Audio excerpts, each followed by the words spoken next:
So just moving on, I wanted to go get back to the exhibition itself, and what's it going to look like?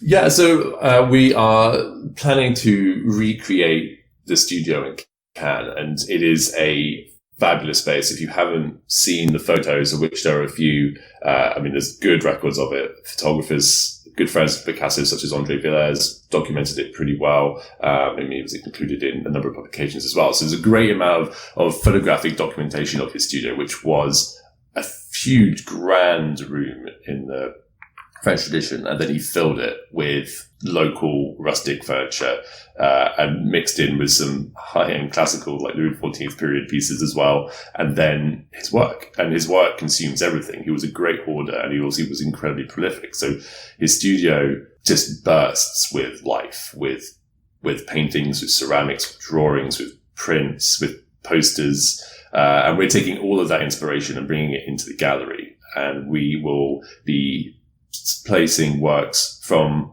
all of these different media next to each other and trying to really capture the sense of life and the creativity and the buoyance of his studio and his atelier. And, I'm thinking of the photos as well. That's an important part of the exhibition, I think, in itself, because something that I often talk about, even when thinking about, contemporary artists nowadays, perhaps this is an aspect of their work, or their being artists and promoting their works to the world, that they tend to maybe underlook. I don't know whether you would agree, as the director of an art gallery, that it is important to have such primary source documentation of the artists at work. Yeah, absolutely. I refer you back to what Picasso said, context is everything. And I strongly believe that. I think it's impossible to really appreciate.